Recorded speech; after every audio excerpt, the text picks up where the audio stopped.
നിങ്ങളുടെ കണ്ണുനീര് കാണുന്നൊരു ദൈവം നിങ്ങളെ രക്ഷിക്കാനുള്ളൊരു വഴി ദർശനത്തിൽ കാണിച്ചു തരും. എവിടെയും തകർന്നു പോകാൻ, എവിടെയും ഒറ്റപ്പെട്ടു പോകാൻ മനുഷ്യരെ സമ്മതിച്ചാലും ദൈവം സമ്മതിക്കില്ല. തകർന്നിരിക്കുമ്പോഴും ദൈവം നിങ്ങളെ കാണിക്കുന്ന ദർശനങ്ങളിൽ നിങ്ങൾ എത്തിച്ചേരും.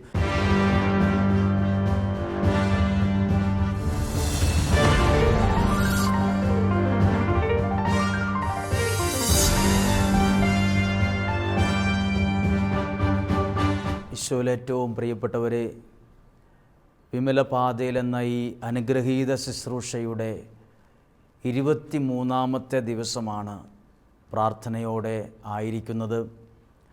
ഈ 23 ദിവസങ്ങളിലും നിങ്ങൾ കേട്ടുകൊണ്ടിരുന്ന ദൈവത്തിൻ്റെ വചനങ്ങൾ നമ്മെ തന്നെ പരിശുദ്ധ അമ്മയ്ക്ക് സമർപ്പിക്കുവാൻ നമ്മളെ തന്നെ ഒരുക്കിയ 22 ദിവസങ്ങൾ, ഇതെല്ലാം പരിശുദ്ധാത്മാവ് നമുക്ക് ഒരുക്കി തന്നിട്ടുള്ള ശ്രേഷ്ഠമായ ചില അവസരങ്ങളാണ്.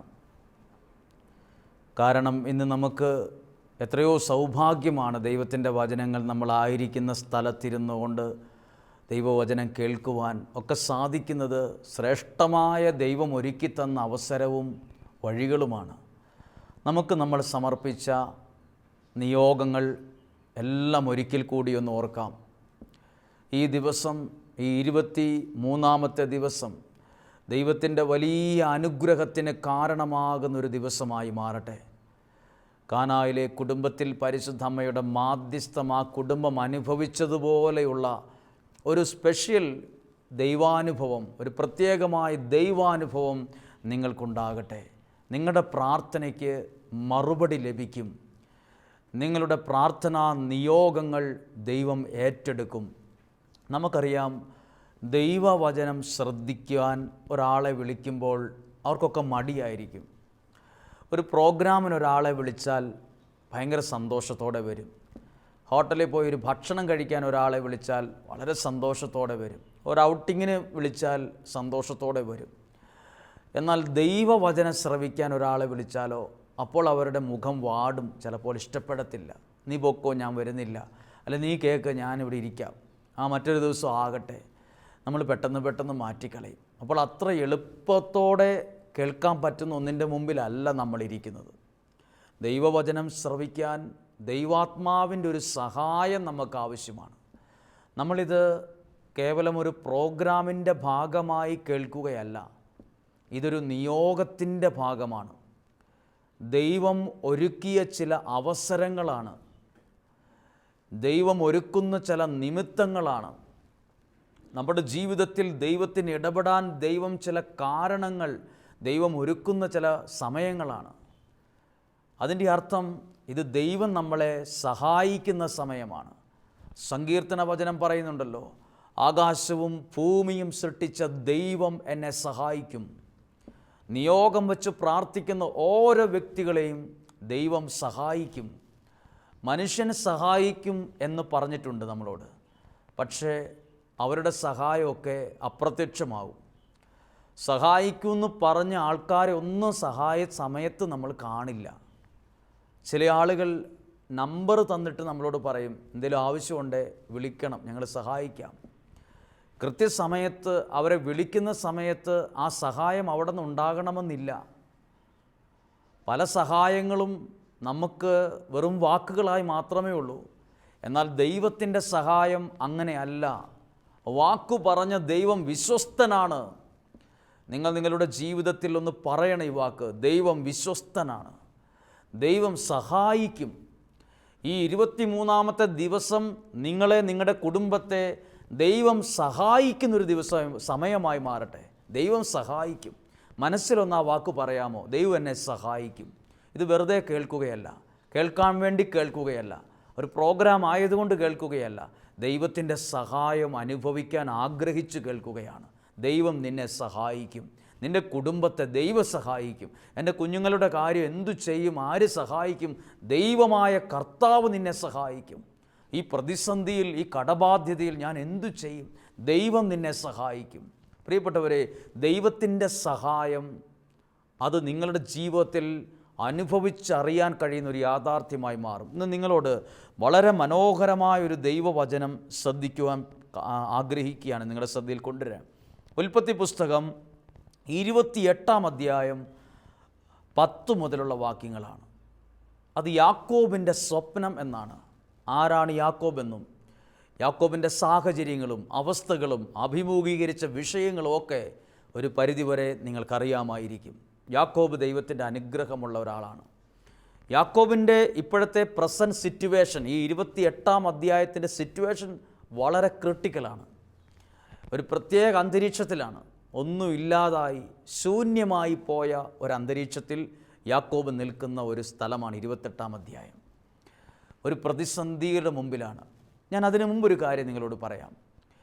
ദൈവവചനം വിശ്വാസത്തോടെ കേൾക്കാൻ തുടങ്ങിയ, ഏറ്റെടുക്കാൻ തുടങ്ങിയ 1-2 പേര് പറഞ്ഞ 1-2 വാക്കുകൾ ഇങ്ങനെയാണ്. ദൈവവചനം ശ്രദ്ധിക്കാൻ തുടങ്ങിയപ്പോഴാണ് എൻ്റെ അകത്ത് മരിക്കണം എന്ന ചിന്ത മാറിയത്. ദൈവവചനം വിശ്വാസത്തോടെ സ്വീകരിക്കാൻ തുടങ്ങിയപ്പോഴാണ് എൻ്റെ നിരാശ മാറി ഒരു പ്രതീക്ഷ എനിക്ക് ജീവിതത്തിൽ വന്നത്. ദൈവവചനം ശ്രവിക്കാൻ തുടങ്ങി, അത് വിശ്വാസത്തോടെ ഏറ്റെടുക്കാൻ തുടങ്ങിയപ്പോൾ മുതലാണ് എനിക്ക് നല്ലൊരു ഭാവിയുണ്ട്, ദൈവം എന്നെ സഹായിക്കുമെന്നൊരു ചിന്ത എൻ്റെ അകത്ത് കയറിയത്. മരണത്തിൽ നിന്ന് എന്നെ രക്ഷിച്ചത് ദൈവവചനമാണ്. പ്രിയപ്പെട്ടവരെ, നിങ്ങൾ കേൾക്കുന്ന ഈ വചനമുണ്ടല്ലോ, അനേകരെ മരണത്തിൻ്റെ നിഴൽ വീണ താഴ്വരയിൽ നിന്ന് പോലും രക്ഷിച്ച വചനമാണ്. ആ വചനമാണ് പ്രിയപ്പെട്ടവരെ നിങ്ങളിപ്പോൾ കേൾക്കുന്നത്. നിങ്ങളുടെ മനസ്സും ചിന്തകളും ശരീരവും എല്ലാം ഒന്ന് ക്രമപ്പെടുത്തി ഈ വചനമാകുന്ന വിത്ത് നിങ്ങളിൽ വീഴാൻ ഒന്ന് നിങ്ങളുടെ ശരീരത്തെ ഒന്ന് ഒരുക്ക്. എന്നിട്ട് പരിശുദ്ധാത്മാവിനോടൊന്ന് പ്രാർത്ഥിക്കാമോ? പരിശുദ്ധാത്മാവേ, ഈ വചനം എൻ്റെ ഉള്ളിൽ കിട്ടുമ്പോൾ, ഈ വചനം ഞാൻ സ്വീകരിക്കുമ്പോൾ അതെന്നിൽ വളരണം, അതെന്നിൽ ഫലം ചൂടണം. അതിനുവേണ്ടി നമ്മൾ പ്രാർത്ഥിക്കുകയാണ്. ഈ ദിവസം നിയോഗത്തോടെ നമ്മൾ കേൾക്കുന്ന അനുഗ്രഹിക്കപ്പെട്ട വചനമാണ്. നിങ്ങൾക്ക് ഈ വചനം എടുത്തു വയ്ക്കുമ്പോൾ, ഈ വചനം ഞാൻ പ്രസംഗിക്കുമ്പോൾ കേവലം ഒരു കേൾവിക്കാരെ പോലെ ഇരിക്കാതെ ആ ബൈബിൾ എടുത്ത് കൊണ്ടുവന്ന് ഉൽപ്പത്തി പുസ്തകം 28 അധ്യായം മടിയിൽ തുറന്നു വയ്ക്കുക സാധിക്കുമെങ്കിൽ. ആ വചനത്തോടൊപ്പം നമ്മളൊരു യാത്ര ചെയ്യണം. അപ്പോഴാണ് ആ വചനം നമ്മളോട് സംസാരിക്കുക. എത്രയോ വചനങ്ങൾ നമ്മൾ കേട്ടു, പിന്നീട് ഓർക്കാൻ പോലും പറ്റാത്ത വിധത്തിൽ അത് മാഞ്ഞു പോകും. മനസ്സിൽ നിന്ന് മാഞ്ഞു പോകാത്ത വിധത്തിൽ നിങ്ങളുടെ ഹൃദയത്തിൽ ഇത് പതിപ്പിക്കാൻ പരിശുദ്ധാത്മാവ് ആഗ്രഹിക്കുന്നുണ്ട്. 28 അധ്യായം യാക്കോബിൻ്റെ സ്വപ്നമാണ്. 10 വാക്യം ഞാൻ വായിക്കുന്നത് നിങ്ങളും ഒന്ന് പരിശോധിക്കുക. യാക്കോബ് ബേർഷെബായിൽ നിന്ന് ഹാരാനിലേക്ക് പുറപ്പെട്ടു. 11 വാക്യം, സൂര്യൻ അസ്തമിച്ചപ്പോൾ അവൻ ഒരിടത്ത് തങ്ങി, രാത്രി അവിടെ ചിലവഴിക്കുകയും ചെയ്തു. എവിടെ ചിലവഴിച്ചു? വലിയ വീട്ടിലോ വലിയ ഹോട്ടലിലോ ഒന്നുമല്ല ചിലവഴിച്ചത്. താഴെ എഴുതിയിട്ടുണ്ട്, ഒരു കല്ലെടുത്ത് തലയ്ക്ക് കീഴേ വെച്ച് അവൻ അവിടെ കിടന്നുറങ്ങി. ഒരു സ്ഥലത്ത് എല്ലാം നഷ്ടപ്പെട്ട ഒരാളാണ് 28 അധ്യായത്തിലെ യാക്കോബ്. ഒന്നുമില്ലാതായി, ജീവിതത്തിൻ്റെ മുമ്പോട്ടൊന്നുമില്ല, ശൂന്യത മാത്രം. കല്ല് തലയണയായി വെച്ച് കിടന്നുറങ്ങുകയാണ്. ഒരു ഗതികേട് നമ്മൾ ഓർക്കണം. യാക്കോബിൻ്റെ ജീവിതത്തിൽ വന്നൊരു കൈപ്പേറിയ അനുഭവമാണ്. ഒരു തലയണ പോലും ഇല്ല. തല വെച്ചത് ഒരു കല്ലേൽ തല വെച്ച് അവിടെ കിടന്നങ്ങ് ഉറങ്ങി. ഒരു പ്രതിസന്ധിയാണ്. അതായത് ഈ യാക്കോബിൻ്റെ ജീവിതം വായിക്കുമ്പോൾ എഴുതിയിട്ടുണ്ട്, ഒരു വാക്കുണ്ട്, സൂര്യൻ അസ്തമിച്ചപ്പോൾ. ചിലപ്പോൾ എന്നെ കേൾക്കുന്ന നിങ്ങളിൽ ചിലരുടെ ജീവിതത്തിൻ്റെ സൂര്യൻ അസ്തമിച്ചു പോകും. എന്താ അസ്തമിക്കുക എന്ന് പറഞ്ഞാൽ? അത് ഉദിച്ചു വരും, അത് മധ്യാഹ്നമാകും, പിന്നെ സന്ധ്യയാകും, അസ്തമിക്കും. ഇതിനൊക്കെ ഒരു പ്രോസസ്സുണ്ട്. ഉദിക്കും, അസ്തമിക്കും. ഉദിക്കുന്നത് ഒരു സന്തോഷമാണ്. അസ്തമിക്കുന്നത് എന്താണ്? പതുക്കെ വെളിച്ചം കുറഞ്ഞ് ഇരുട്ട് കയറി തുടങ്ങുന്നതിൻ്റെ പേരാണ് അസ്തമിക്കാറായി. പ്രതീക്ഷയോടെ ഉദിച്ചു, നന്നായിട്ട് വന്നതാണ്, നല്ലതാകുമെന്നാണ് പ്രതീക്ഷിച്ചേ. പക്ഷെ അത് അസ്തമിച്ചു. അത് അപ്പോൾ അതിൻ്റെ വെളിച്ചമൊക്കെ പോയി ഇരുട്ട് കയറി തുടങ്ങുന്നതിൻ്റെ പേരാണ് അസ്തമിക്കുക. പ്രിയപ്പെട്ടവരെ, സൂര്യൻ അസ്തമിച്ചാൽ യാക്കോബിൻ്റെ മനസ്സിനകത്ത് ഈ ഇരുട്ട് കയറി തുടങ്ങിയ ഒരസ്തമയ സമയമാണിത്. എല്ലാം നഷ്ടപ്പെട്ട് കല്ല് തലയണയായി വെച്ച് കിടന്നുറങ്ങുന്ന ഒരു അന്തരീക്ഷം. വീടില്ല, കൂടില്ല, സ്വന്തക്കാരില്ല, പ്രിയപ്പെട്ടവരില്ല, ആരുമില്ല, ഒറ്റയായി പോയ ഒരു സമയമാണ്. ദൈവം ഒരാളെ കൈവിടത്തില്ലെന്നും കൂടി പറയാൻ വേണ്ടി അത് പറയുന്നത്. ദൈവം ഒരാളെ കൈവിടത്തില്ല. മനുഷ്യൻ കൈവിട്ട് കളയും, സ്വന്തക്കാരും പ്രിയപ്പെട്ടവരും കൈവിട്ട് കളയും. ദൈവമോ നിന്നെ, നിൻ്റെ കുടുംബത്തെ കൈവിടത്തില്ല. ദൈവം കൈവിട്ട് കളയില്ല. കൈവിടാത്തൊരു ദൈവത്തെ ബൈബിളിൽ കാണാൻ പറ്റും. യാക്കോബ് കല്ല് തലയണയായി വെച്ച് കിടന്നുറങ്ങി. പ്രിയപ്പെട്ടവരെ, ഇങ്ങനെ കിടന്നുറങ്ങുമ്പോൾ ആ വാക്യം എന്നെ ഒത്തിരി സ്വാധീനിച്ചിട്ടുണ്ട്. സൂര്യൻ അസ്തമിച്ചു. എന്നെ കേൾക്കുന്ന ചിലരുടെയെങ്കിലും ജീവിതത്തിൽ ഒരസ്തമയ ഇരുട്ട് കയറി തുടങ്ങിയ ഒരു മനസ്സായിരിക്കും. ഇരുട്ട് കയറി തുടങ്ങി, അസ്തമിക്കാൻ തുടങ്ങി. ഇന്നാകെ സൂര്യൻ അങ്ങ് പോവാണ്, വെളിച്ചം പോവാണ്. മനസ്സിങ്ങനെ ഇരുട്ട് കയറുന്ന, പ്രതീക്ഷകൾ അവസാനിക്കുന്ന, സ്വപ്നങ്ങളെല്ലാം കെട്ടുടഞ്ഞു പോകുന്ന, തകർന്ന് തരിപ്പണമായി പോകുന്ന, എല്ലാം തകരാൻ തുടങ്ങുന്ന അസ്തമയത്തിൻ്റെ ഒരു അന്തരീക്ഷം. ചില കുടുംബങ്ങളിൽ അതുണ്ടാകാം, ചില വ്യക്തി ജീവിതങ്ങളിലുണ്ടാകാം. കല്ല് തലയണയായി വച്ച് കിടന്നുറങ്ങിയതുപോലെ, കല്ല് തലയണയായി വയ്ക്കുക എന്ന് പറഞ്ഞാൽ ഒരു തലയണ പോലുമില്ല സ്വന്തമായിട്ട്. ഒരു കല്ലേൽ തലയണയ്ക്ക് പകരം ഒരു കല്ല് വച്ച് അവിടെ കിടന്ന് ഉറങ്ങി. അവൻ ഉറങ്ങാൻ കിടന്നപ്പോൾ സംഭവിച്ചൊരു കാര്യമുണ്ട്. ഒന്നുമില്ലാതെ, ശൂന്യമായി, ആരോരുമില്ലാതെ, എല്ലാം നഷ്ടപ്പെട്ടവനായ യാക്കോബ് അവിടെ കിടക്കുമ്പോൾ യാക്കോബിന് ഒരു ദർശനമുണ്ടായി. ദൈവം കൊടുത്തൊരു ദർശനം. പ്രിയപ്പെട്ടവരെ, ഈ വചനം നിങ്ങൾ കേൾക്കുമ്പോണ്ടല്ലോ, കൈവിടാത്ത ദൈവം നിങ്ങൾക്കും ചില ദർശനങ്ങൾ തരും. ദൈവം നിങ്ങളുടെ കുടുംബത്തിന് ചില ദർശനങ്ങൾ തരും, ചില കാഴ്ചപ്പാടുകൾ തരും, ചില പുതിയ ബോധ്യങ്ങൾ തരും, ചില പുതിയ ചുവടുവെപ്പുകൾ തരും. യാക്കോബ് എല്ലാം നഷ്ടപ്പെട്ടു, തകർന്നു, തീർന്നു, തരിപ്പണമായി. ഒരു വീടും കൂടുമില്ലാതെ വെറും രാത്രിയായപ്പോൾ, സന്ധ്യയായപ്പോൾ കിടന്നുറങ്ങിയ യാക്കോബ് ഒരു കല്ലേലോട്ട് തലയെടുത്ത് വെച്ച് അവിടെ ഉറങ്ങാൻ കിടന്ന ഈ മനുഷ്യൻ വെറുതെ ആകാശത്തേക്ക് നോക്കി, നക്ഷത്രങ്ങളെ നോക്കി ഇങ്ങനെ കിടന്നുറങ്ങുമ്പോൾ ഒരു ദർശനമുണ്ടായി. അതാണ് 12-ാമത്തെ വാക്യം. ദർശനത്തിൽ ദൈവം യാക്കോബിനെ കാണിച്ചത് തകർച്ചയോ പരാജയമോ നാശമോ നഷ്ടമോ ഒന്നുമല്ല കാണിച്ചത്. ദൈവം എന്നാ കാണിച്ചത് നോക്കിക്കേ.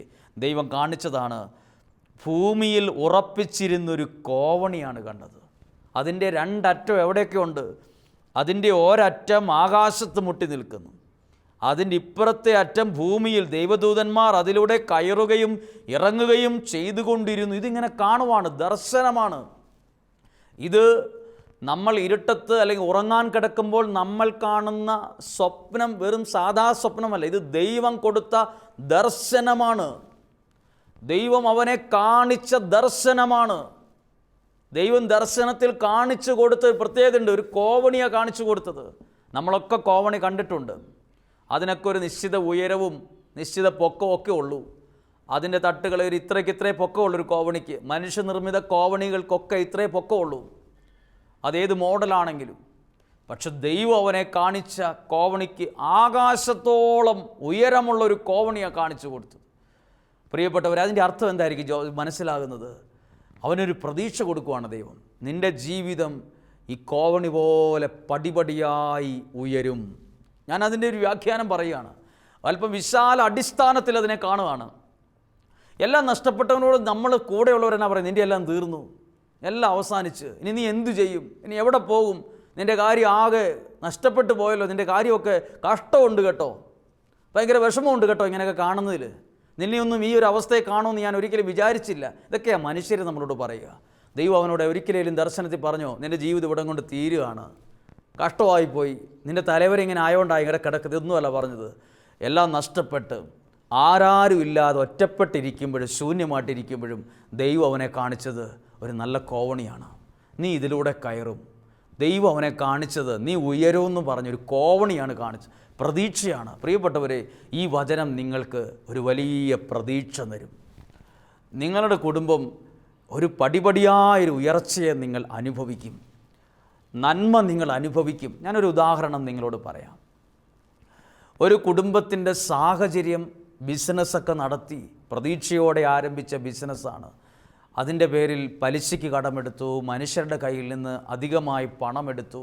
ഒത്തിരി ആഗ്രഹത്തോട് ഇപ്പോൾ അതൊക്കെ തിരിച്ചു കൊടുക്കാൻ ഇത്ര വർഷത്തിനുള്ളിൽ സാധിക്കുമെന്നൊക്കെ പറഞ്ഞാണ് പണം എടുത്തതെങ്കിലും പലിശയ്ക്ക് മേൽ പലിശ, അങ്ങനെ പ്രതിസന്ധിയായി ഉള്ള സ്ഥലവും വീടും വിറ്റ് എല്ലാം വഴിയാധാരമായി. ഒരു നേരത്തെ ആഹാരത്തിന് പോലും വകയില്ലാത്ത നിലയിൽ പള്ളിയിലെ കുറച്ച് ആളുകൾ, അവിടെയുള്ള ആളുകളുടെ സഹായത്താൽ വീട്ടു സാധനങ്ങൾ ആ വീട്ടിലെ പട്ടിണി മാറ്റാൻ മേടിച്ച് കൊടുക്കേണ്ട ഒരവസ്ഥ വന്നു. സ്വന്തം അയാളുടെ വീടിൻ്റെ മുറ്റത്തൊരു കാലത്ത് 2ഉം 3ഉം വാഹനങ്ങൾ വരെ ഉണ്ടായിരുന്ന ആ മനുഷ്യൻ ഇപ്പോൾ ഒരു നേരത്തെ ആഹാരത്തിന് പോലും മുന്നോട്ട് പോകാൻ പറ്റാത്തൊരു നിലയിൽ വന്നു. യാക്കോബിനെ പോലെ പക്ഷെ ആ വീട്ടിൽ വന്ന ഒരു മനുഷ്യൻ, പ്രാർത്ഥനയുള്ളൊരു മനുഷ്യൻ, അവരുടെ വീട്ടിൽ ഇവരുടെ അവസ്ഥ അറിഞ്ഞിട്ട് വന്ന് ആ വീടിൻ്റെ അവിടെ ഇരുന്ന് പ്രാർത്ഥിച്ചു എന്നാണ് പറഞ്ഞത്. പ്രാർത്ഥിച്ചിട്ട് പറഞ്ഞു, നിങ്ങളുടെ മക്കളിൽ ഒരാൾ അനുഗ്രഹിക്കപ്പെടും, അവർ കടൽ കടന്നു പോകും, ഉയർന്ന് കയറി രക്ഷപ്പെടുമെന്ന് പറഞ്ഞു. ആ മനുഷ്യൻ പ്രാർത്ഥിച്ച് അവർക്ക് കൊടുത്ത ദർശനം, ദൈവം കാണിച്ചു കൊടുത്ത ദർശനം അവർ വിശ്വാസത്തിലെടുത്ത് അവരുടെ മക്കളോട് പറഞ്ഞു. പ്രാർത്ഥിക്കുന്ന ഒരു മനുഷ്യൻ നമ്മുടെ ഈ സങ്കടത്തെ നോക്കിയിട്ട് ഇങ്ങനെയാണ് പറഞ്ഞത്. മക്കളെ നോക്കിയിട്ട് അവർ പറയാൻ തുടങ്ങി, നിങ്ങൾ പഠിക്കണം, ഉഴപ്പരുത്, നിങ്ങൾ പരിശ്രമിക്കണം, എല്ലാ ദിവസവും പ്രാർത്ഥിക്കണം, ദൈവത്തെ ആരാധിക്കണം. ഒരു കൂട്ടമായ അവസ്ഥയിൽ ഒരുമിച്ച് നിന്നവർ ആരാധിക്കുകയും പ്രാർത്ഥിക്കുകയും ചെയ്ത് മക്കളിൽ ഒരാളുടെ ജീവിതം ഒരു സ്റ്റുഡൻറ്റ് വിസയ്ക്കാണെങ്കിൽ പോലും ഒരു യൂറോപ്യൻ രാജ്യത്തേക്ക് പോകാനുള്ളൊരു വഴി ഒരുങ്ങി.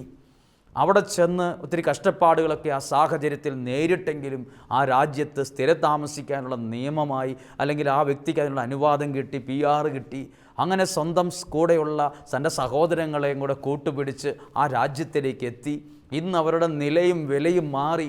അവർ നാട്ടിൽ ഒരു കാലത്ത് അവധിക്ക് വന്നപ്പോൾ അവർ പറയുകയാണ്, ഞങ്ങൾക്ക് വർഷങ്ങൾക്ക് മുമ്പ് സ്വന്തമായിട്ടൊരു വീടോ ഒരു നേരത്തെ ആഹാരത്തിന് പോലും കഷ്ടത അനുഭവിക്കുന്ന സമയത്ത് ഞങ്ങളുടെ വീട്ടിൽ പ്രാർത്ഥിക്കാൻ വന്നൊരു മനുഷ്യൻ, അയാൾ പ്രാർത്ഥിച്ചു കൊണ്ടിരിക്കുമ്പോൾ കണ്ടൊരു ദർശനമാണ് ഞങ്ങളിന്ന് അനുഭവിക്കുന്നത്. ദർശനമാണ്. അല്ലെങ്കിൽ ഞങ്ങളുടെ ജീവിതമൊക്കെ നാല് വഴിക്കായി ചെതറിപ്പോയേനെ. പ്രിയപ്പെട്ടവരെ, തകർന്നിരിക്കുമ്പോഴും ദൈവം നിങ്ങളെ കാണിക്കുന്ന ദർശനങ്ങളിൽ നിങ്ങൾ എത്തിച്ചേരും. തകർന്നിരിക്കുമ്പോഴും യാക്കോബ് കണ്ടത് കുഴിയും തകർച്ചയും നിരാശയും ആത്മഹത്യ ചെയ്യാനുള്ള കയറും കുടിക്കാനുള്ള വിഷക്കുപ്പിയൊന്നും അല്ല. ദർശനത്തിൽ കണ്ടത് ഒരു കോവണിയാണ് കണ്ടത്. നമ്മളൊക്കെ ഒരു പ്രതിസന്ധിയുടെ സമയത്ത് കാണുന്നതും കാണിച്ചു തരുന്നതും കയറും കുപ്പിയും പ്രതിസന്ധിയും ഒക്കെ ആയിരിക്കും കാണിച്ചു തരുന്നത്. ദൈവം കാണിച്ചു കൊടുത്തത് ഒരു കോവണിയാണ്. അതിലൂടെ പറഞ്ഞു തരുക, നിൻ്റെ ജീവിതം ഇവിടെ അവസാനിക്കത്തില്ല, നീ കയറും. ഇനി അവിടെ ഒരു പ്രത്യേകത, ഒരു കാര്യം അവിടെ എഴുതിയിട്ടുണ്ട്. ഈ കോവണിയിലൂടെ കാണുന്നത് ദൈവദൂതന്മാർ കയറുകയും ഇറങ്ങുകയും ചെയ്യുന്ന ഒരു അനുഭവം അവിടെ ഉണ്ടായി. ദൈവദൂതന്മാർ ഒന്നല്ല, പലര് കയറുകയും ഇറങ്ങുകയും ചെയ്യുന്നു. എവിടെ? യാക്കോബ് കിടന്ന സ്ഥലത്തേക്ക് ദൈവം ഇതാ ദൂതന്മാരെ ഇറക്കുന്നു. പ്രിയപ്പെട്ടവരെ, ഒരു മനുഷ്യനെ സഹായിക്കാൻ ഒരു ദൂതനെ ഇറക്കിയാൽ പോരായിരുന്നു ആ കോവണി കൂടെ? ഇങ്ങനെ എഴുതിയാൽ പോരെ? യാക്കോബ് ആ വിഷമാവസ്ഥയിൽ ദൈവം ഒരു ദൂതനെ ഇറക്കി എന്ന് എഴുതിയാൽ പോരെ? എഴുതിയിരിക്കുന്ന വാക്ക് ഞാൻ വായിക്കാം. ഭൂമിയിൽ ഉറപ്പിച്ചിരുന്നൊരു കോവണി, 12-ാമത്തെ വാക്യം. അതിൻ്റെ അറ്റം ആകാശത്ത് മുട്ടിയിരുന്നു. ദൈവദൂതന്മാർ, ദൈവദൂതനെന്നല്ല, ദൈവദൂതന്മാർ അതിലൂടെ കയറുകയും ഇറങ്ങുകയും ചെയ്തുകൊണ്ടിരുന്നു. കോവണിയുടെ മുകളിൽ നിന്നുകൊണ്ട് കർത്താവ് അരുളി ചെയ്തു, ഞാൻ നിൻ്റെ പിതാവായ അബ്രാഹത്തിൻ്റെയും ഇസഹാക്കിൻ്റെയും ദൈവമായ കർത്താവാണ്. നീ കിടക്കുന്ന ഈ മണ്ണും നിനക്കും നിൻ്റെ സന്തതികൾക്കും ഞാൻ നൽകും. നോക്കൂ, ദൈവം കൊടുത്ത ദർശനമാണ്. സകലവും നഷ്ടപ്പെട്ട് ശൂന്യതയോടെ മുമ്പിൽ വെറും ആകാശത്തെ നോക്കി കല്ല് തലയണയായി വച്ച് കിടന്ന മനുഷ്യനോട് ദൈവം പറയുക, നീ വിഷമിക്കൊന്നും വേണ്ട. അവൻ്റെ സങ്കടത്തിൽ അവനെ സഹായിക്കാൻ ദൈവം ഇറക്കിയതൊരു ദൂതനെയല്ല, ദൂതന്മാരെയാണ്. അതിൻ്റെ അർത്ഥം എന്നാണെന്നറിയാമോ? നിങ്ങളൊരാൾക്ക് വേണ്ടി, നിങ്ങൾ എവിടെയായിരുന്നാലും, ഏത് രാജ്യത്താണേലും, ഏത് ഭവനത്തിലാണേലും, നിങ്ങൾ സങ്കടപ്പെട്ട് എല്ലാം നഷ്ടപ്പെട്ട് ശൂന്യതയുടെ മുമ്പിൽ, തകർച്ചയുടെ മുമ്പിലാണേലും ദൈവം നിന്നെ കാണിക്കും. നിന്നെ രക്ഷപ്പെടുത്താനുള്ള ദൈവീക പദ്ധതിയുടെ ഒരു കോവണി നിന്നെ ദൈവം കാണിക്കുന്ന 23-ാമത്തെ ദിവസമാണിന്ന്. ഈ ദിവസം ഇത് ചിലരുടെ ജീവിതത്തിൻ്റെ എല്ലാ പ്രതീക്ഷകളും അവസാനിച്ച് നിൽക്കുന്ന സമയത്ത് ദൈവം നിന്നെ കാണിക്കുന്ന ഒരു ദർശനമാണ്. കോവണിയുടെ ദർശനം എന്ന് പറഞ്ഞാൽ നിൻ്റെ ജീവിതം തീർന്നു എന്ന് പറയാനല്ല ഇത്. നിൻ്റെ ജീവിതം ഈ കോവണിയിൽ കാണുന്ന ഓരോ പടികളുണ്ടല്ലോ, അതുപോലെ നിന്നെ ഇതിൻ്റെ മുകളിലേക്ക് ഇങ്ങനെ കയറ്റും. അതുകൊണ്ടല്ലേ ദൈവം പറഞ്ഞത്, നീ കിടക്കുന്ന മണ്ണും ഈ ഭൂമിയും നിനക്കും നിൻ്റെ സന്തതികൾക്കും ഞാൻ തരുമെന്ന് പറഞ്ഞാൽ തകർച്ചയാണോ അത്? നന്മയല്ലേ, ഐശ്വര്യമല്ലേ, ആനന്ദമല്ലേ ദൈവം ഒരുക്കിയത്? പ്രിയപ്പെട്ടവരെ, ജീവിതത്തിൻ്റെ ഏതറ്റം വരെ തകർന്നു പോയവരാണേലും, ജീവിതത്തിൻ്റെ എല്ലാ പ്രതീക്ഷകളും അവസാനിച്ച യാക്കോബിനെ പോലെ സന്ധ്യാസമയത്ത്, സൂര്യൻ അസ്തമിച്ച സമയത്ത് എന്ന് പറഞ്ഞതുപോലെ മനസ്സിൽ, ശരീരത്തിൽ, ബുദ്ധിയിൽ ഇരുട്ട് കയറിയ, എന്തിന് ജീവിക്കണമെന്ന് പോലും ചിന്തിക്കാൻ പ്രചോദിപ്പിക്കുന്ന അനുഭവങ്ങളുടെ മുമ്പിലാണ് നിങ്ങളെങ്കിൽ പോലും ദൈവം നിങ്ങളെ കാണിച്ചു തരുന്നത് അനുഗ്രഹത്തിൻ്റെ കോവണിയാണ്. ഇത് യാക്കോബിനെ മാത്രമല്ല, എല്ലാ പ്രതീക്ഷയും നഷ്ടപ്പെട്ട ദൈവം നിന്നെ കാണിക്കുന്നതും ഒരു കോവണിയായിരിക്കും. നീ രക്ഷപ്പെടാൻ ദൈവം ഒരുക്കുന്നൊരു വഴി നിന്നെ കാണിക്കും. ഒരു കോവണി എന്ന് പറഞ്ഞാൽ ആകാശം മുട്ടി നിൽക്കുന്ന, ഭൂമിയിൽ അതിൻ്റെ ഒരറ്റം ഉറപ്പിച്ചിരിക്കുന്ന, മറ്റേ അറ്റം ആകാശത്ത് ഉറപ്പിച്ചിരിക്കുന്ന, നോക്കത്താ ദൂരത്ത് നിവർന്നു നിൽക്കുന്ന ഒരു കോവണി. അതാണ് ദൈവം ഒരുക്കുന്ന ഒരു വഴിയാണ് യാക്കോബിനെ ദൈവം കാണിച്ചത്. ഇവിടെ ഒരു പ്രധാനപ്പെട്ട ഒരു കാര്യമുണ്ട്. പ്രധാനപ്പെട്ട ഒരു കാര്യം, കല്ല് തലയണയായി വെച്ച് കിടന്നു എന്നാണ്. പ്രിയപ്പെട്ടവരെ, അതൊരു വേദനിപ്പിക്കുന്ന ഒരു അനുഭവമാണ് സൂചിപ്പിക്കുന്നത്. നമ്മളും ചിലരൊക്കെ കല്ലേലൊന്നും തലവെച്ച് കിടന്നില്ലേലും നമ്മൾ കിടക്കുന്ന നല്ലൊരു തലവണയിലൊക്കെ തലവെച്ച് ഇരിക്കുവാണേലും കണ്ണുനീര് കൊണ്ട് ആ കിടക്കയും തലയണയൊക്കെ നനഞ്ഞിട്ടുണ്ടാവും. നിങ്ങളുടെ കണ്ണുനീര് കാണുന്നൊരു ദൈവം നിങ്ങളെ രക്ഷിക്കാനുള്ളൊരു വഴി ദർശനത്തിൽ കാണിച്ചു തരും. ദർശനത്തിൽ കാണുന്നത് പ്രാർത്ഥനയിൽ സ്വീകരിക്കണം. അതിൽ നമ്മൾ എത്തിച്ചേരും. ജീവിതാവധ കൊണ്ട് അവസാനിക്കത്തില്ല. അത് നമ്മളെ ദൈവം കൊണ്ടുപോകാൻ ആഗ്രഹിക്കുന്ന വഴിയാണ്. എന്നെ അത്ഭുതപ്പെടുത്തിയ ഒരു കാര്യം ഈ കുഞ്ഞു ഭാഗത്തുണ്ട്.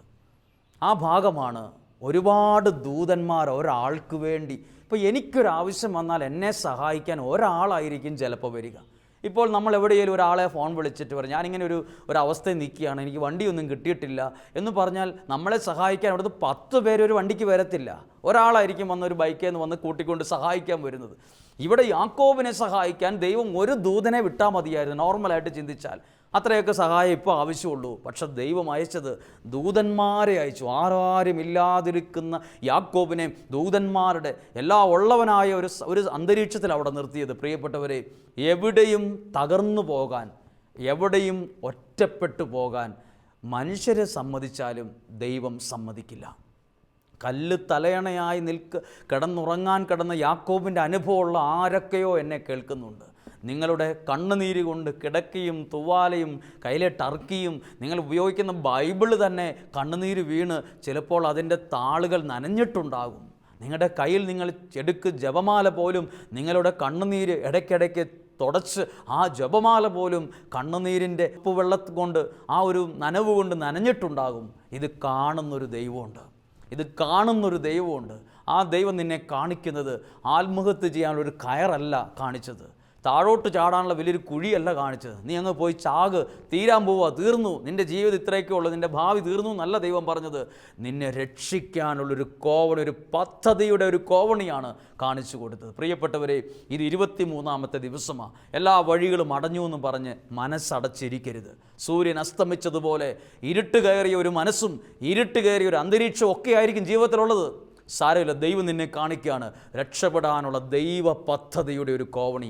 അതിന് ഇത്ര നീളമല്ല, ആകാശത്തോളം നീളവും ഒക്കെയുള്ള ഒരു ദൈവം ദർശനത്തിലെ കോവണി നിങ്ങളുടെ ജീവിതത്തിൽ അനുഭവമാകട്ടെ. നമ്മൾ തുടർന്ന് ആരാധനയിലേക്കെല്ലാം പ്രാർത്ഥനയോടെ പ്രവേശിക്കുമ്പോൾ, എന്നിട്ട് യാക്കോബ് പറഞ്ഞൊരു കാര്യം കൂടി ഒരു വാക്ക് പറഞ്ഞ് നമുക്ക് പ്രാർത്ഥിക്കാം. 28-ാം അധ്യായം 17-ാമത്തെ വാക്യം യാക്കോബ് എന്നാൽ ഈ സ്ഥലം എത്ര ഭയാനകമാണ്, ഇത് ദൈവത്തിൻ്റെ ഭവനമല്ലാതെ മറ്റൊന്നുമല്ല, സ്വർഗത്തിൻ്റെ കവാടമാണിത്. എന്നിട്ട് യാക്കോബ് അവിടെ ഒരു കല്ല് വെച്ചിട്ട് യാക്കോബ് പറയുന്നുണ്ട്, ഇത് ബഥേൽ എന്ന് പേരിട്ടു. ലൂസ് എന്നായിരുന്നു ആ പട്ടണത്തിൻ്റെ ആദ്യത്തെ പേര്. ആ സ്ഥലത്തിന് യാക്കോബ് ഒരു പേരിട്ടു. ദൈവാനുഭവം ഉണ്ടായ സ്ഥലത്തിന് ബഥേൽ എന്ന് പേരിട്ടു. 23-ാമത്തെ ദിവസം യാക്കോബിനുണ്ടായതുപോലെ ആഴമുള്ള അർത്ഥമുള്ള ദർശനമുള്ള ഒരു ദിവസം ദൈവം നിങ്ങൾക്ക് സമ്മാനിക്കട്ടെ. നിങ്ങളുടെ വഴികൾ അടഞ്ഞിട്ടില്ല. നിങ്ങൾക്ക് ദൈവം ഒരുക്കുന്നൊരു വഴി ദൈവം നിങ്ങളുടെ കൺമുമ്പിൽ കണ്ടിട്ടുണ്ട്. ആ വഴിയിലൂടെ നിങ്ങൾ യാത്ര ചെയ്യും, നിങ്ങൾ രക്ഷപ്പെടും, നിങ്ങൾ അനുഗ്രഹിക്കപ്പെടും, നിങ്ങൾ ദൈവത്താൽ ആശ്വസിപ്പിക്കപ്പെടും. ദൈവം നിങ്ങളുടെ കരം പിടിച്ച് നിങ്ങളെ മുന്നോട്ട് കൊണ്ടുപോകും. ഒരു നിമിഷം പ്രാർത്ഥിക്കുന്നു. കർത്താവേ, ഇന്ന് കേട്ട ഈ വചനം ഈ പ്രിയപ്പെട്ട വ്യക്തികൾക്കും കുടുംബത്തിനും അങ്ങൊരു വലിയ അനുഗ്രഹത്തിന്, വിടുതലിന്, സൗഖ്യത്തിന് കാരണമാക്കണം. ഒത്തിരി പേരുടെ വഴികൾ അടഞ്ഞു നിൽക്കുകയാണ്. അവരുടെ മനസ്സിൽ ഇരുട്ടാണ്. ജീവിക്കണമെന്ന് പോലും ഇല്ലാത്തവരുണ്ട്. ആഗ്രഹമില്ല, മരിച്ചാൽ മതിയായിരുന്നു എന്ന് ചിന്തിച്ചവർ പോലുമുണ്ട്. ചില സമയത്ത് ചില പൊട്ട ബുദ്ധി അവരെ ചിലപ്പോൾ ഭരിക്കാറുണ്ട്. ദൈവമേ, യാക്കോബിനുണ്ടായതുപോലെയുള്ളൊരു ദർശനം ഇവരെ കാണിക്കണം. നീ രക്ഷപ്പെടും. നീ കോവണിയിലെ ഓരോ പടികൾ കണ്ടോ, അതിലൂടെ ദൈവദൂതന്മാർ നിന്നെ കയറ്റിക്കൊണ്ടുവരും. നീ രക്ഷപ്പെടും. നിനക്കൊരു നല്ല ജീവിതമുണ്ട്. നിന്നെ ദൈവം അനുഗ്രഹിക്കാൻ തുടങ്ങുവാണ്. അതിനാണ് ഈ വചനം നിങ്ങളെ കേൾപ്പിച്ചതുപോലും. കർത്താവേ, തുടർന്നുള്ള ആരാധനയിലേക്ക് ഞങ്ങൾ പാട്ടിലൂടെ, പ്രാർത്ഥനയിലൂടെ പ്രവേശിക്കുന്നു. ഞങ്ങൾ ഈ ആരാധന ഞങ്ങൾക്കൊരു അനുഗ്രഹമാക്കി മാറ്റണം. പരിശുദ്ധാത്മാവ് അതിനായി നമ്മളെ ഒരുക്കട്ടെ. നമുക്ക് പ്രാർത്ഥനയോടെ ആരാധനയിലേക്ക് നിയോഗം സമർപ്പിച്ച് പ്രവേശിക്കാം. ദൈവം നമ്മെ അനുഗ്രഹിക്കട്ടെ.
മഹിമയിൻ പ്രഭുതാൻ മഹത്വത്തിൻ യോഗ്യൻ മാനവും പുകഴ്ചയും യേശുവിന്. മഹിമയിൻ പ്രഭുതാൻ മഹത്വത്തിൻ യോഗ്യൻ മാനവും പുകഴ്ചയും യേശുവിന്. യേശുനാഥാ നീ ദൈവം, യേശുനാഥാ നീ ആശ്രയം, യേശുനാഥാ നീ ശൈലവും എൻ്റെ കോട്ടയും നീ മാത്രമേ. യേശുനാഥാ നീ ദൈവം, യേശുനാഥാ നീ ആശ്രയം, യേശുനാഥാ നീ ശൈലവും എൻ്റെ കോട്ടയും നീ മാത്രമേ. എൻ്റെ കോട്ടയും നീ മാത്രമേ.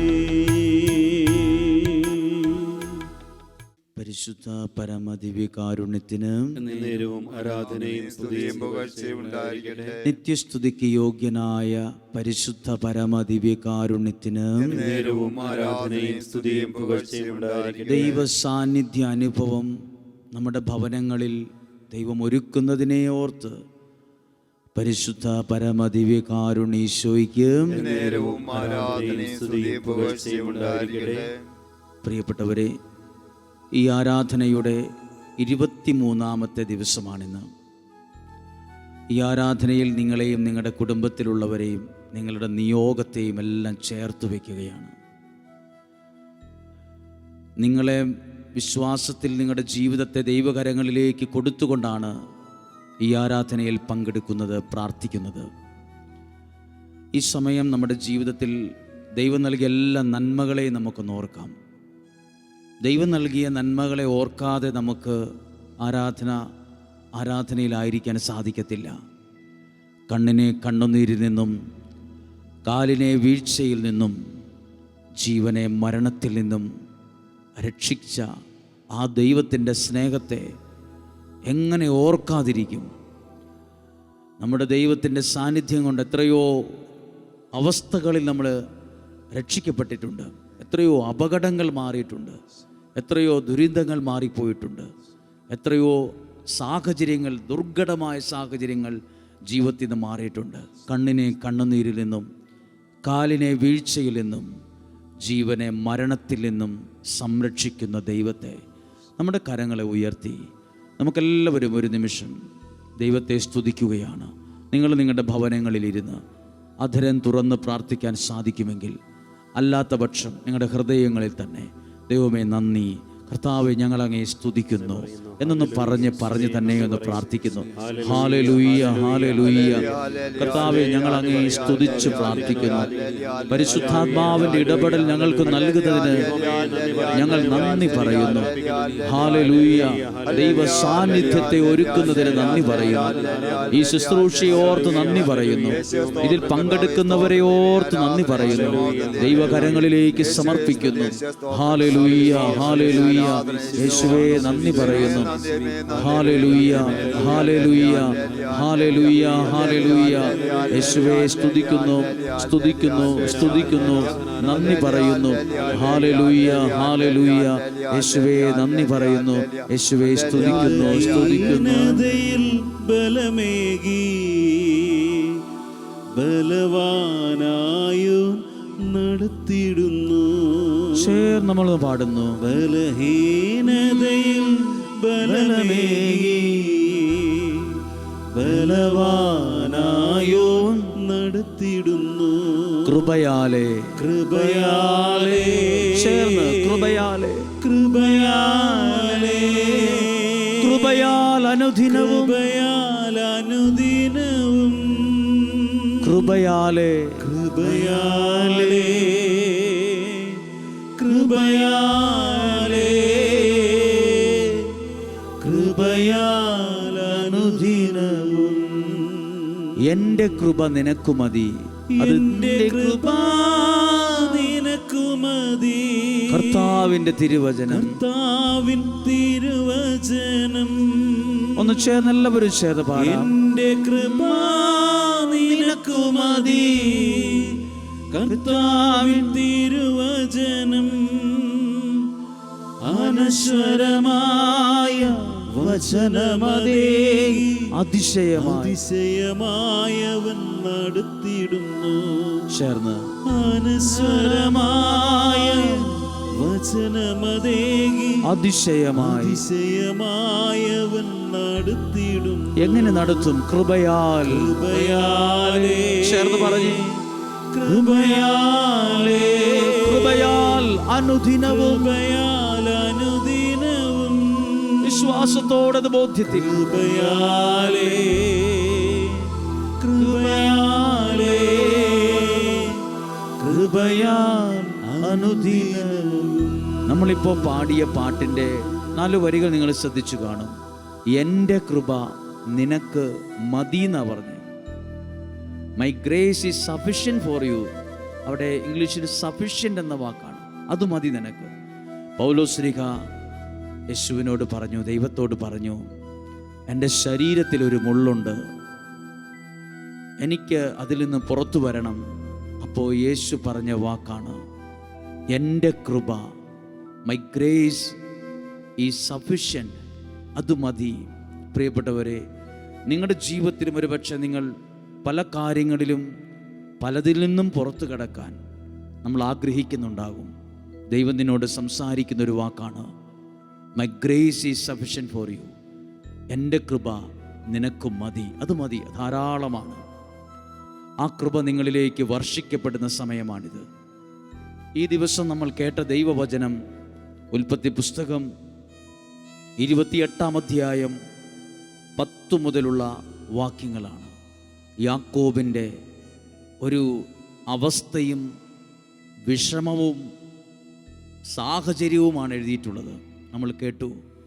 യാക്കോബ് കുറച്ച് ദൂരം യാത്ര ചെയ്ത് സന്ധ്യയായപ്പോൾ, എഴുതിയിരിക്കുന്ന വാക്ക് സൂര്യൻ അസ്തമിച്ചപ്പോൾ, എങ്ങോട്ടും പോകാനില്ലാതെ ഇനി എന്തു ചെയ്യണമെന്നറിയാതെ കല്ല് തലയണയായി അവിടെ വച്ച് അവിടെ കിടന്ന് ഉറങ്ങാൻ കിടന്നു.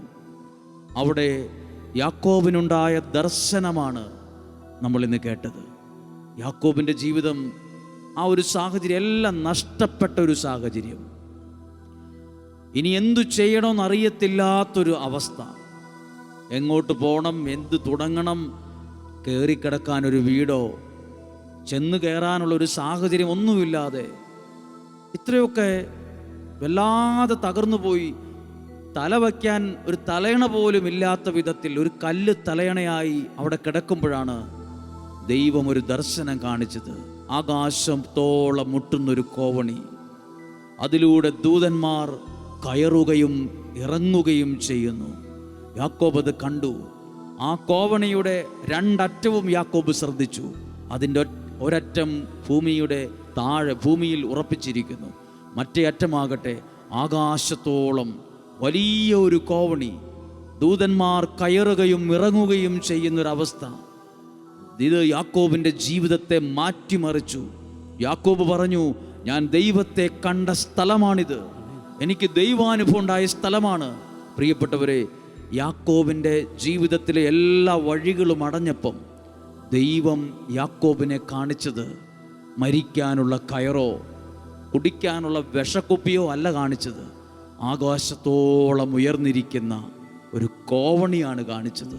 ഇതുപോലെ ജീവിതം നഷ്ടത്തിലോ നിരാശയിലോ എല്ലാം നഷ്ടപ്പെട്ടു, കടം കയറി, ജപ്തിയായി, വീട് സ്വന്തമായിട്ടില്ല, വാടകയ്ക്കാണ് താമസിക്കുന്നത്, കുഞ്ഞുങ്ങൾ എവിടെയും പഠിച്ചെത്തിയിട്ടില്ല, കാര്യങ്ങൾ നടന്നിട്ടില്ല, എല്ലാം അടഞ്ഞിരിക്കുമ്പോൾ ദൈവം നിന്നെ ഒരു ദർശനം കാണിക്കും. നിന്റെ വഴികളൊന്നും അടഞ്ഞിട്ടില്ല, നിനക്ക് ആകാശത്തോളം ഉയരാൻ പറ്റും. ആകാശത്തോളം നിന്നെ ഉയർത്താൻ കഴിവുള്ളൊരു ദൈവം നിന്നെ കണ്ടിട്ടുണ്ട്. കോവണി എന്ന് പറയുന്നത് അതിൽ നിറയെ പടികളുള്ളതാണ്. അതിലെങ്ങനെ കയറണം? പടിപടിയായി കയറേണ്ടതാണ് കോവണി. യാക്കോബിനോട് പറഞ്ഞു, ദൈവം കാണിച്ചു തന്നു, ഈ പടിയിലൂടെ നിന്നെ ആകാശത്തോളം എത്തിക്കും. എന്നെ കേൾക്കുന്ന നിങ്ങൾ എല്ലാവരും പ്രാർത്ഥിക്കാൻ ഒരുങ്ങുമ്പോൾ, കരങ്ങളെ ഉയർത്തി പ്രാർത്ഥിക്കുമ്പോൾ, നീ തകർന്നവനാണോ? നിനക്ക് പരിഹരിക്കാനാവാത്തൊരു പ്രശ്നത്തിൻ്റെ മുമ്പിലാണോ? ഏറ്റവും പ്രയാസമേറിയ പ്രതിസന്ധിയുടെ മുന്നിലാണോ നിങ്ങൾ? ഏറ്റവും പ്രയാസമേറിയ ഒരു ദുരിതത്തിൻ്റെ മുമ്പിലാണോ? ദൈവം നിൻ്റെ ജീവിതത്തിൽ ആകാശത്തോളം കയറുവാൻ, ജീവിതത്തിൽ രക്ഷപ്പെടാൻ ചില വഴികൾ ദൈവം നിന്നെ കാണിക്കുന്ന ദിവസമാണിന്ന്. ആരാധനയിലേക്ക്, ഈ ദിവ്യകാരുണ്യത്തിലേക്ക് എല്ലാ സാഹചര്യങ്ങളെയും എല്ലാ അവസ്ഥകളെയും കൊടുക്കുക. യാക്കോബിനെ പോലെ ചിലപ്പോൾ എന്തു ചെയ്യണമെന്നറിയാതെ സൂര്യൻ അസ്തമിച്ചു എന്ന് എഴുതിയിട്ടുണ്ട്. എന്താ സൂര്യൻ അസ്തമിക്കുക എന്ന് പറഞ്ഞാൽ? വെളിച്ചം പോയി ഇരുട്ട് കയറുന്ന സമയമാണ് അസ്തമയ സമയം. യാക്കോബിൻ്റെ ജീവിതവും അങ്ങനെയാണ്. പ്രതീക്ഷ നഷ്ടപ്പെട്ട് നിരാശയുടെ ഇരുട്ട്, അസ്വസ്ഥതയുടെ ഇരുട്ട്, ഏകാന്തതയുടെ ഇരുട്ട്, ദുഃഖത്തിൻ്റെ ഇരുട്ട് പതിയെ പതിയെ അകത്തു കയറാൻ തുടങ്ങിയ സമയത്താണ് കല്ല് തലയണയായി യാക്കോബ് അവിടെ കിടന്നത്. അവിടെ യാക്കോബിനെ ദൈവം കാണിച്ചത് ഒരു വലിയ കോവണിയാണ്. യാക്കോബിനോട് എന്താ ദൈവം പറഞ്ഞത്? ഈ പടി നിനക്കു കയറാൻ ഞാൻ ഒരുക്കിയതാണ്. ദൈവം ഒരുക്കുന്ന ചില കോവണിയുണ്ട്, ദൈവം ഒരുക്കുന്ന വഴികളുണ്ട്, ദൈവം തുറക്കുന്ന വാതിലുണ്ട്. എല്ലാ വഴികളും അടച്ച് ശ്വാസം മുട്ടിക്കില്ല ദൈവം. എല്ലാ വഴികളെയും അടച്ച് നമ്മുടെ ജീവിതത്തെ തകർക്കത്തില്ല ദൈവം. വഴികളെ തുറക്കുന്ന ദൈവം. കരങ്ങളെ ഉയർത്തി ഒരിക്കൽ കൂടി നമ്മളെല്ലാവരും ചേർന്ന് അധരം തുറന്ന് ഹൃദയം നുറുങ്ങി ദൈവത്തെ സ്തുതിച്ചൊന്ന് പ്രാർത്ഥിക്കുന്നു. ഹല്ലേലൂയ.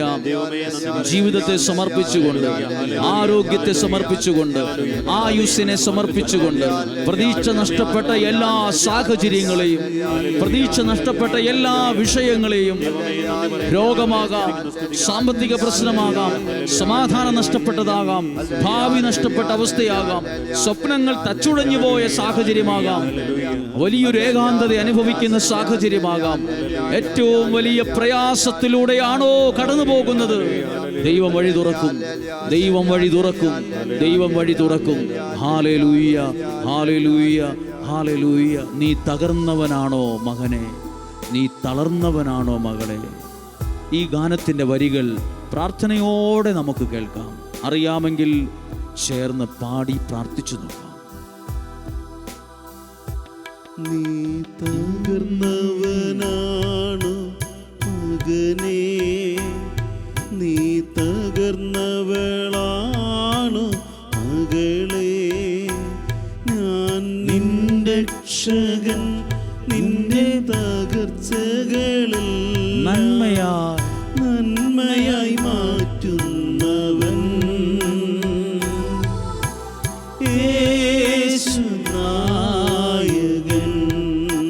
നീ തകർന്നവനാണോ? നീ തകർന്നവനാണോ മകനേ? നീ തകർന്നവളാണോ മകളേ? ഞാൻ നിന്റെ രക്ഷകൻ, നിന്റെ തകർച്ചകളെല്ലാം എന്തു ചെയ്യും? നന്മയായി മാറ്റുന്നവൻ. കാരണം യേശു നായകൻ.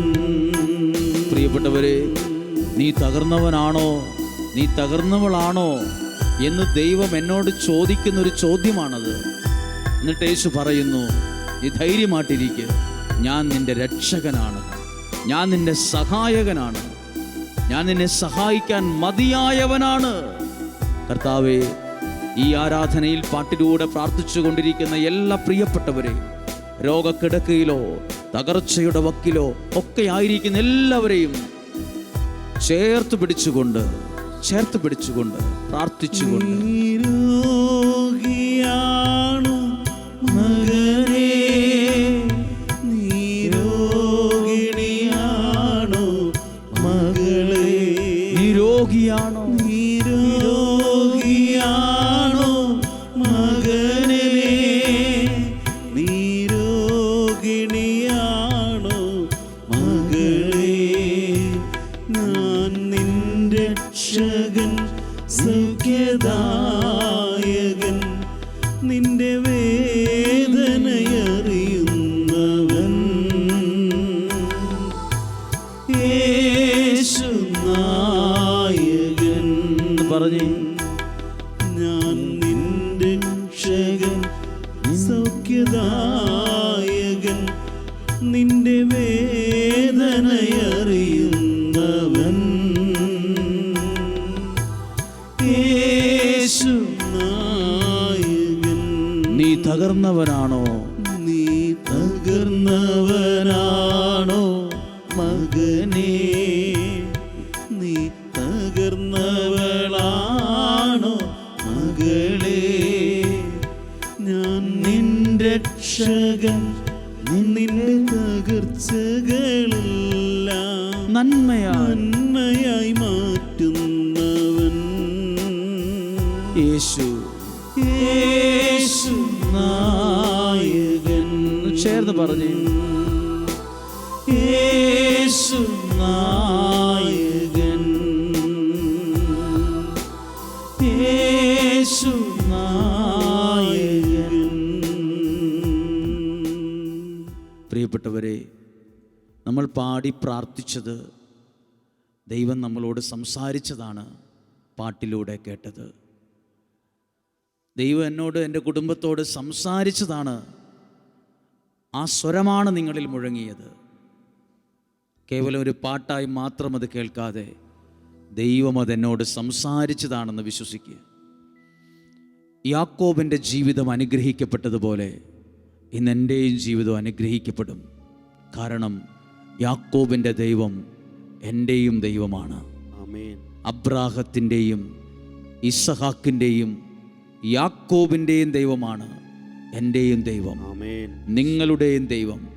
അങ്ങനെങ്കിൽ ഈ യാക്കോബിനെ അനുഗ്രഹിച്ച അതേ ദൈവം ഇന്ന് എന്നെയും നിങ്ങളെയും അനുഗ്രഹിച്ചു കൊണ്ടിരിക്കുന്ന സമയമാണ്.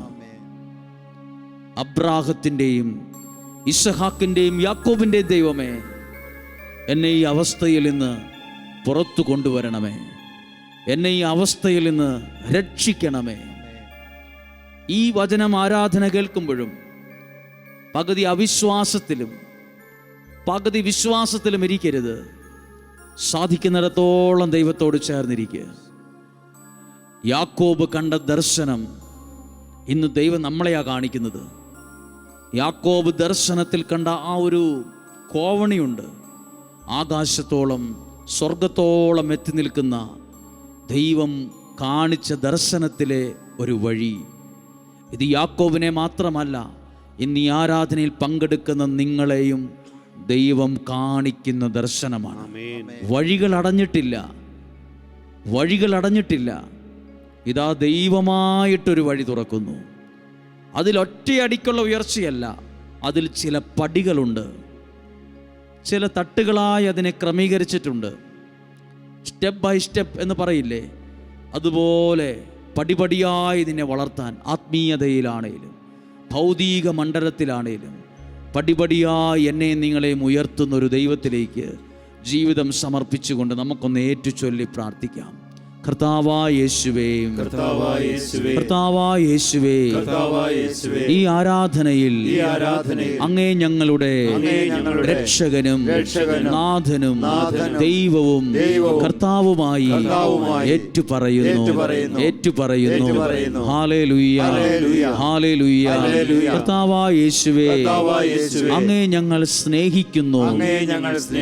അങ്ങ് ഞങ്ങളുടെ ജീവിതത്തിൽ അത്ഭുതകരമായി ഇടപെടുന്നതിന്, വഴികൾ തുറക്കുന്നതിന്, ദർശനങ്ങൾ നൽകുന്നതിന് നന്ദി പറയുന്നു. Hallelujah, hallelujah. എന്നെയും എൻ്റെ കുടുംബത്തെയും ഈ ആരാധനയിലൂടെ അങ്ങ് അനുഗ്രഹിക്കണമേ, അങ്ങ് ആശ്വസിപ്പിക്കണമേ. Hallelujah, hallelujah, hallelujah. പരിശുദ്ധാത്മാവേ, എല്ലാ യുവതി യുവാക്കളെയും എല്ലാ ബാലിക ബാലന്മാരെയും അനുഗ്രഹിക്കണമേ. എല്ലാ മാതാപിതാക്കളെയും അനുഗ്രഹിക്കണമേ. എല്ലാ സമർപ്പിതരെയും അനുഗ്രഹിക്കണമേ. എല്ലാ ശുശ്രൂഷകരെയും അങ്ങ് അനുഗ്രഹിക്കണമേ. Hallelujah, hallelujah, hallelujah. കരങ്ങളെ ഉയർത്തി ഒരിക്കൽ കൂടി നമ്മൾ സ്തുതിച്ച് പ്രാർത്ഥിക്കുന്നു. Hallelujah, hallelujah. യേശുവേ, ഞങ്ങൾ അങ്ങയെ സ്തുതിക്കുന്നു, ഞങ്ങൾ അങ്ങയെ ആരാധിക്കുന്നു, ഞങ്ങൾ അങ്ങയെ മഹത്വപ്പെടുത്തുന്നു. അങ്ങയെ ഞങ്ങളുടെ രക്ഷകന നാഥനമായി സ്വീകരിച്ചുകൊണ്ട് ആരാധിക്കുന്നു. Hallelujah, hallelujah. യേശുവേ, നന്ദി പറയുന്നു. യേശുവേ, സ്തുതിക്കുന്നു. Hallelujah, hallelujah. ദൈവമേ, അങ്ങ് ഏറ്റെടുക്കണമേ എന്ന് പ്രാർത്ഥിക്കുന്നു. യേശുവേ, അങ്ങയുടെ സാന്നിധ്യം കൊണ്ട് നിറയ്ക്കണമേ, അങ്ങയുടെ അനുഗ്രഹം കൊണ്ട് നിറയ്ക്കണമേ. Hallelujah, hallelujah. യേശുവേ, നന്ദി പറയുന്നു, സ്തുതിക്കുന്നു. Hallelujah, hallelujah. ഈ ആരാധനയിൽ ഒരിക്കൽ കൂടി എല്ലാ കാര്യങ്ങളെയും സമർപ്പിക്കുക. ഏതൊക്കെ തരത്തിലാണോ നിങ്ങളുടെ പ്രതീക്ഷകളും സ്വപ്നങ്ങളൊക്കെ പൊലിഞ്ഞുപോയത്, നഷ്ടപ്പെട്ടത്, അവിടെയെല്ലാം ദൈവത്തിൻ്റെ ഇടപെടൽ ഇന്ന് സംഭവിക്കും. യാക്കോബ് കല്ല് തലയിണയായി വെച്ച് കിടന്ന സ്ഥലം, യാക്കോബ് ഒരു പക്ഷേ മാനുഷികമായി വിചാരിച്ചാൽ ചിന്തിച്ചിട്ടുണ്ടാകും, എൻ്റെ ജീവിതം അവസാനിച്ചല്ലോ, എല്ലാം ഇതോടുകൂടി തീർന്നു, ഇനി എനിക്കൊരു നന്മയില്ല, ഇനി എനിക്കൊരു നന്മയുണ്ടാകാൻ സാധ്യതയില്ല എന്നൊക്കെ ആയിരിക്കും ആ ഒരു സമയത്ത്, കല്ല് തലയണയായി വച്ച് കിടന്ന സമയത്ത് ചിന്തിച്ചതുപോലും. പക്ഷെ യാക്കോബ് പോലും അറിയാത്തൊരു കാര്യം ഉണ്ടായിരുന്നു. ആ അവസ്ഥയിൽ യാക്കോബിനെ കണ്ട ഒരു ദൈവമുണ്ട്. അത് യാക്കോബ് കണ്ടില്ല. ഇങ്ങനെ ഒരു നിസ്സഹായ അവസ്ഥയിൽ, ആളും അർത്ഥവുമില്ലാതെ, ഒരു വീട് പോലുമില്ലാതെ, സ്വന്തമായ കൂടെ ഒരു പ്രിയപ്പെട്ടവർ പോലുമില്ലാത്ത ആ ഏകാന്തതയിൽ ആയിരിക്കുന്നത്, ആ യാക്കോബിൻ്റെ ആ സിറ്റുവേഷൻ ദൈവം കാണുന്നുണ്ടായിരുന്നു. എനിക്ക് നിങ്ങളോട് പറയാനൊരു കാര്യമുണ്ട്. നിങ്ങൾ കാണുന്നില്ലെങ്കിലും ദൈവം നിങ്ങളെ കാണുന്നുണ്ട്. നിങ്ങളുടെ വേദനകളെ നിങ്ങൾ ചിലപ്പോൾ ചിന്തിക്കും, ഈ ഒരു സാഹചര്യവും ടെൻഷനും പ്രതിസന്ധിയും ഇല്ലായ്മയും പട്ടിണിയും ദാരിദ്ര്യവും ജപ്തിയും കടവും ഒന്നിനു പുറകെ രോഗവും ഒന്നിനു പുറകെ വെല്ലുവിളിയും വരുമ്പോൾ എൻ്റെ ജീവിതം അവസാനിക്കുകയാണോ? ഇതുകൊണ്ടെല്ലാം തീർന്നു പോകുമോ? ഇനി എനിക്കൊരു നല്ല കാലം ഉണ്ടാകുമോ? ഒരു നന്മയുണ്ടാകുമോ എന്നൊക്കെ മാനുഷികമായി ചിലപ്പോൾ ചിന്തിച്ചു പോകാം, മാനുഷികമായിട്ട്. പക്ഷേ അങ്ങനെ ചിന്തിക്കുമ്പോൾ പോലും നീ കാണുന്നില്ലേലും നിൻ്റെ മനസ്സിൻ്റെ അവസ്ഥ പോലും ദൈവം കാണുന്നുണ്ട്. ദൈവം അത് കാണുന്നുണ്ട്. ദൈവം യാക്കോബിനെ കാണിച്ചു കൊടുത്തത് ഒരു സാധാരണ നമ്മൾ ലോകത്തിൻ്റെ കാഴ്ചപ്പാടിൽ കാണുന്ന ഇത്രയും നീളവും വീതിയുള്ള ഒരു കോവണി അല്ല കാണിച്ചു കൊടുത്തത്. അസാധാരണമായ, അതായത് ഭൂമിയുടെ ഒരറ്റത്തു നിന്ന് ആകാശത്തോളം സ്വർഗത്തോളം എത്തി നിൽക്കുന്ന ഒരു വലിയ കോവണിയാണ് കാണിച്ചു കൊടുത്തത്. യാക്കോബ് പോലും അത്ഭുതപ്പെട്ടു, എന്തിനാണ് ഇത്രയും വലിയൊരു കോവണി? യാക്കോബ് എന്ന വ്യക്തി നിരാശയോടെ ഇരിക്കുമ്പോൾ സ്വർഗത്തിൽ നിന്ന് ദൈവം ഇറക്കിയത് ഒരു ദൂതനെയല്ല. ബൈബിളിൽ എഴുതിയിട്ടുണ്ട്, ദൂതന്മാരെ ഇറക്കി. ഒരാൾക്ക് വേണ്ടി, ഒരാളെ ഒന്ന് കൈപിടിച്ചുയർത്താൻ ദൈവം ഒരു ദൂതനെ ഇറക്കിയാൽ പോരെ? അങ്ങനെയല്ല എഴുതിയിരിക്കുന്നത്, ദൂതന്മാർ കയറുകയും ഇറങ്ങുകയും ചെയ്തുകൊണ്ടിരുന്നു. പ്രിയപ്പെട്ടവരെ, നിങ്ങളെന്ന ഒരു കുടുംബത്തിന് വേണ്ടി, നിങ്ങളെന്നൊരു വ്യക്തിക്ക് വേണ്ടി സ്വർഗത്തിലെ ദൈവം ഒരു ദൂതനെ അല്ല ഇറക്കുന്നത്, ദൂതന്മാരെ ഇറക്കും. കാരണം നിങ്ങളെക്കുറിച്ചുള്ള ദൈവത്തിൻ്റെ കരുതൽ അത്രയ്ക്ക് വലുതാണ്. നിങ്ങളെവിടെയും നഷ്ടപ്പെട്ടു പോകുവാൻ ദൈവം ഒരു കാലത്തും സമ്മതിക്കത്തില്ല. ആ ബാധ്യത്തോടെ, ആ ഒരു ബോധ്യത്തോടെ നമ്മൾ ഈ ആരാധനയുടെ സമാപന സമയം ആശീർവാദം സ്വീകരിച്ച് നമുക്ക് പ്രാർത്ഥിക്കാം. ദൈവത്തിൻ്റെ അനുഗ്രഹം ഈ ആരാധനയിൽ നിങ്ങളുടെ ജീവിതത്തിൽ ഇന്നുണ്ടാകും. ഇന്ന് നിങ്ങൾക്ക് ലഭിക്കുന്നത് പ്രതീക്ഷയാണ്. നിരാശ മാറി ആ സ്ഥലത്ത് പ്രതീക്ഷ നിറയും. പ്രതീക്ഷയോടെ മുന്നോട്ട് പോകാൻ പറ്റും. ദൈവം നിങ്ങളുടെ കൂടെയുണ്ട്. ദൈവം നിങ്ങളെ കാണുന്നുണ്ട്. ദൈവം നിങ്ങൾക്കായി ഒരുക്കുന്നുമുണ്ട്. നമുക്ക് പ്രാർത്ഥിക്കാം.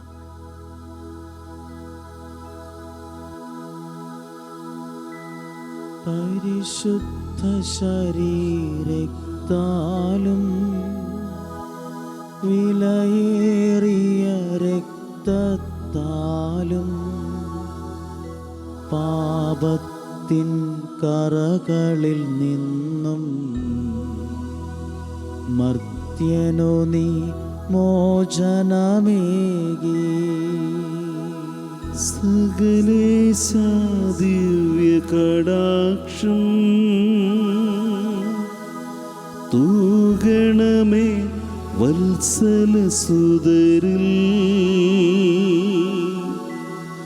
നിർമ്മലരായി ജീവിച്ചിടുവാൻ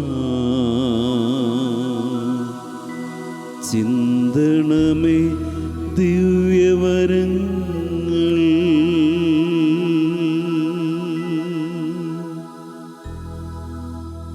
പരിശുദ്ധ പരമമാ ദിവ്യകാരുണ്യമേ, എന്നുമെന്നും അങ്ങേക്കാരാധന. പരിശുദ്ധ പരമമാ ദിവ്യകാരുണ്യമേ, എന്നുമെന്നും അങ്ങേക്കാരാധന.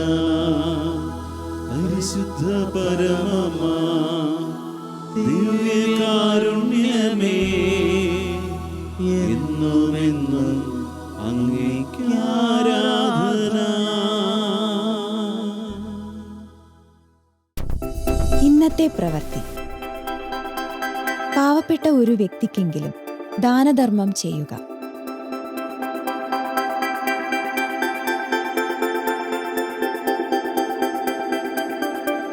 വിമലപാതയിലെ എപ്പിസോഡുകൾ വീണ്ടും കാണുന്നതിനും ശാലോം ടിവിയിലെ മറ്റു പ്രോഗ്രാമുകൾ ലഭിക്കുന്നതിനും Shalom TV YouTube channel subscribe ചെയ്യുക.